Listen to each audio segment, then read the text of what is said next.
Hello everyone. आज आपण bridge कोर्सच्या अंतर्गत इयत्ता 7वी विषय विज्ञान यावर आधारित कृतीपत्रिका क्रमांक 11 ही समजून घेणार आहोत. त्याचबरोबर या कृतीपत्रिकेवर आधारित जो काही सराव संच आहे तो या व्हिडिओच्या माध्यमातून सोडवून घेणार आहोत. मग आपल्याला काय समजून घ्यायचं आहे तर गती म्हणजे काय, रोजच्या जीवनातील गती व गतीचे प्रकार. जसं या चित्रामध्ये तुम्हाला वस्तू दिसत आहे बघा, भिंगरी म्हणतो आपण हिला. ही फिरवल्यानंतर काय होतंय, ती गतिमान होते आणि बरोबर हालचाल सुद्धा करत असते. एका जागेवर न राहता थोडं तिच्या आजूबाजूला हालचाल पण करत असते. मग जेव्हा एखादी वस्तू हालचाल करते तेव्हा त्या वस्तूमध्ये गती आहे असं म्हणतात. किंवा वस्तू ठराविक वेळेत एका ठिकाणाहून दुसऱ्या ठिकाणी होत असलेल्या वस्तूच्या त्या विस्थापनाला सुद्धा काय म्हणायचं आहे, गती म्हणायचं आहे. जसं या ठिकाणी हे जे प्लेन आहे ते एका ठिकाणाहून दुसऱ्या ठिकाणी जाते म्हणजेच विस्थापन करते आणि ते विस्थापन करतं याचाच अर्थ ते कुठेतरी गतिमान आहे असं त्याला म्हणतात. मग थोडक्यात गती म्हणजे काय तर वस्तू जेव्हा हालचाल करत असते त्या हालचालीतून निर्माण होणारा जो भाग आहे त्याला गती असं म्हणतात. किंवा विस्थापन जरी झालं तरी विस्थापनाचा जो काही भाग आहे त्यातून गती निर्माण होत असते. मग निरीक्षण करणाऱ्याला एखादी वस्तू सतत जागा बदलत असताना दिसत असेल ती वस्तू गतिमान आहे असे म्हणतात. मग तुम्हाला बाहेरची उदाहरणं घेता येतील की एखादा पक्षी उडतो आहे म्हणजेच काय झालं, तो हालचाल करतोय, बरोबर आहे. किंवा त्याचं विस्थापन होतंय कुठेतरी एका जागेवरून दुसऱ्या जागेवरती, मग त्या ठिकाणी सुद्धा आपल्याला गती बघायला मिळत असते. किंवा आपणही कुठे चालत जात आहोत तर त्यावेळेस सुद्धा काय होतंय की आपली हालचाल होते किंवा आपलं विस्थापन होत असतं. मग यालाच गती म्हणतात. थोडक्यात हे तुम्हाला लक्षात ठेवायचं आहे. मग मुद्दा काय आहे महत्त्वाचा, हालचाल आणि विस्थापन झाले की त्या ठिकाणी गती निर्माण होते, हे त्याचं साधं सोपं उत्तर लक्षात ठेवायचं आहे. मग आता या गतीचे काही प्रकारही असतात ते आपण या ठिकाणी पाहणार आहोत. मग रेषीय गती बघा, कोणाला म्हणायचं रेषीय गती. जसं या चित्रात तुम्हाला ट्रेनचं चित्र दिसत आहे, मग यातूनच आपल्याला रेषीय गती समजून घ्यायची. मग एखादी वस्तू जेव्हा एका सरळ रेषेत किंवा एकाच दिशेने जर जात असेल तर त्या वस्तूला त्याला किंवा त्याच्या त्या गतीला त्या वस्तूची रेषीय गती असे म्हणतात. हे थोडक्यात लक्षात ठेवायचं. म्हणजे काय होतंय की एखादी वस्तू एकाच सरळ रेषेत किंवा एकाच दिशेने जर जात असेल आणि त्या वस्तूची जी काही गती असेल तर त्या गतीला त्या वस्तूची रेषीय गती म्हणतात. उदाहरणार्थ ही ट्रेन झालं किंवा मुंग्यांची रांग झालं, हे काय आहेत, रेषीय गतीचे उदाहरणं आहेत. मग मुंग्यासुद्धा काय करतात, एका विशिष्ट दिशेने एका सरळ रांगेमध्ये काय करत असतात, हालचाल करत असतात. मग त्यांची जी गती असते ती रेषीय गतीचं उदाहरण आहे. किंवा ट्रेनचं उदाहरण या ठिकाणी आपण पाहिलं की ट्रेन विशिष्ट एकाच दिशेने काय करत असते, गतिमान असते, मग त्यालाच रेषीय गती असे म्हणतात. मग आता या रेषीय गतीचे सुद्धा 2 प्रकार पडतात प्रामुख्याने. मग पहिला जो काही प्रकार आहे रेषीय गतीचा तो म्हणजे रेषीय एकसमान गती.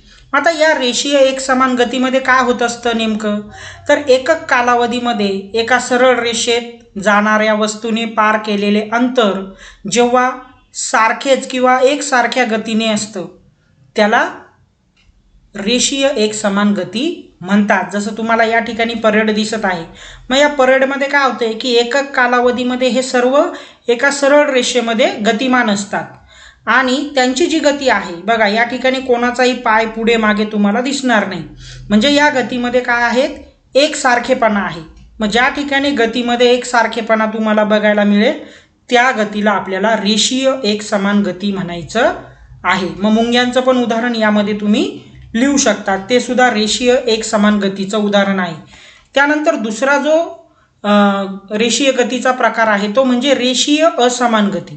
आता रेषीय एकसमान गतीमध्ये काय होतं किंवा असमान गतीमध्ये काय होतं की एकक कालावधीमध्ये एका सरळ रेषेत वस्तू गतिमान असते परंतु तिच्या गतीमध्ये सतत बदल होत असतो, त्याला रेषीय एकसमान गती असे म्हणतात. जसं उदाहरणार्थ यामध्ये या चित्रात तुम्हाला ही मुलगी काय सरकोंडी खेळताना दिसत आहे. मग सुरुवातीला ती असते सरकते त्यावेळेस तिची गती कमी असते, मध्यंतरी तिची गती जास्त असते आणि सर्वात शेवटी आल्यानंतर तिची गती कमी असते. परंतु ही जी गती आहे ही एका सरळ रेषेमधली असते, परंतु जे काही गती आहे ती गती कालांतराने किंवा थोड्या वेळात काय होत असते, बदलत असते.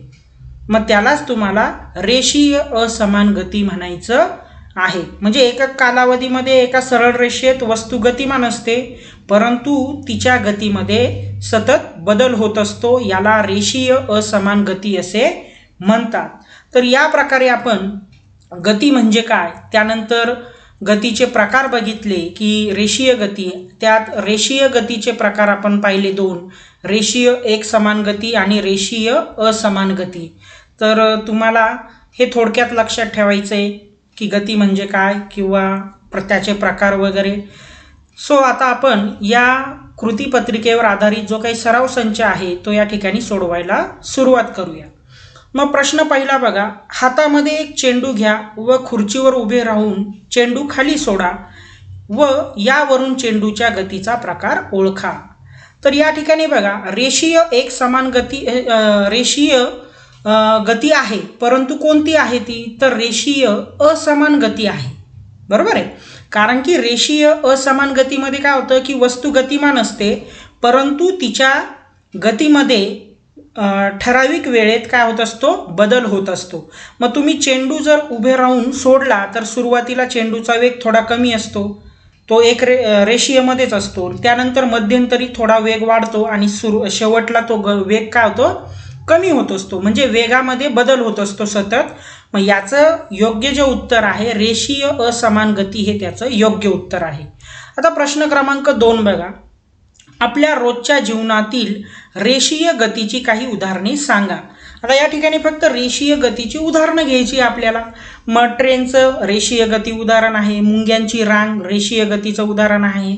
त्याचबरोबर तुम्ही मॉलमध्ये जर कधी गेला असाल तर मॉलमध्ये ती ऑटोमॅटिक सीडी असते बघा, की जो ट्रॅक बनवलेला असतो, ती सुद्धा रेषीय गतीचं एक मस्त चांगलं उदाहरण आहे. अशा प्रकारचे अजून तुम्ही उदाहरणं लिहू शकतात. या ठिकाणी मी 3 उदाहरणं तुम्हाला सांगितलेली आहेत की ट्रेन ही रेषीय गतीचं उदाहरण आहे, मुंग्यांची रांग रेषीय गतीचं उदाहरण आहे आणि मॉलमधील सीडी ही सुद्धा, इलेक्ट्रिकल सीडी ही सुद्धा रेषीय गतीचं उदाहरण आहे. त्यानंतर प्रश्न क्रमांक 3 बघा, रेषीय एकसमान गती व रेषीय असमान गती यातील फरक उदाहरणासह स्पष्ट करा. मग रेषीय एकसमान गती म्हणजे काय, की ज्या गतीमध्ये किंवा जी एकक कालावधीमध्ये अंतर पार करताना गती एकसारखीच असते त्याला रेषीय गती म्हणतात. मग उदाहरणार्थ या ठिकाणी मुंग्यांची रांग घ्या किंवा परेड करताना जे काही विद्यार्थी असतील ते त्याचं उदाहरण राहील. आता आपण रेषीय असमान गती समजून घेऊ की रेषीय असमान गतीमध्ये एकक कालावधीमध्ये वस्तू गतिमान किंवा अंतर पार करत असते, परंतु तिच्या गतीमध्ये सतत बदल होत असतो, त्याला रेषीय असमान गती म्हणतात. जसं उदाहरणार्थ आपण सरकोंडी खेळणारे विद्यार्थी हे त्याचं उदाहरण तुम्ही घेऊ शकतात. मग या प्रकारे दोघांमधला फरक तुम्ही लिहू शकतात. एकसमान गतीमध्ये, रेषीय एकसमान गतीमध्ये एकक कालावधीमध्ये अंतर पार करताना गती एक समान असते, त्याला रेषीय गती म्हणतात एकसमान. आणि रेषीय असमान गतीमध्ये एकक कालावधीमध्ये अंतर पार करताना गतीमध्ये बदल होत असतो, त्याला रेषीय असमान गती म्हणतात. मग उदाहरण जर बघितलं तर एकसमान गतीचं उदाहरण आपण काय घेऊ शकतोय, रेषीय एकसमान गतीचं उदाहरण परेड करतानाचे विद्यार्थी आणि दुसरं मुंग्यांची रांग. आणि रेषीय असमान गतीमध्ये तुम्ही काय घेऊ शकतात की उंचावरून सोडलेला चेंडू म्हणा. त्यानंतर दुसरं उदाहरण तुम्ही घेऊ शकतात की घसरगुंडी खेळतानाचे मुलं. तर या प्रकारे उदाहरणं लिहू शकता तुम्ही.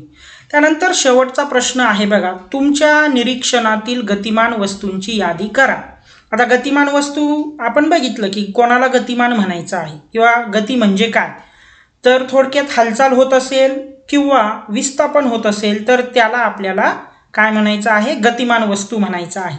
मग तुमच्या घरामधला पंखा बघा, हा सुद्धा गतिमान वस्तूचं काय आहे, उदाहरण आहे. रस्त्यावर चालत असताना चालणाऱ्या गाड्या, सायकल किंवा बस ह्या सुद्धा काय आहेत, गतिमान वस्तूचं उदाहरण आहे. मग अशा प्रकारचे उदाहरणं तुम्ही प्रश्न क्रमांक 4 मध्ये लिहू शकतात. मी 3-4 उदाहरणं सांगितलेली आहे.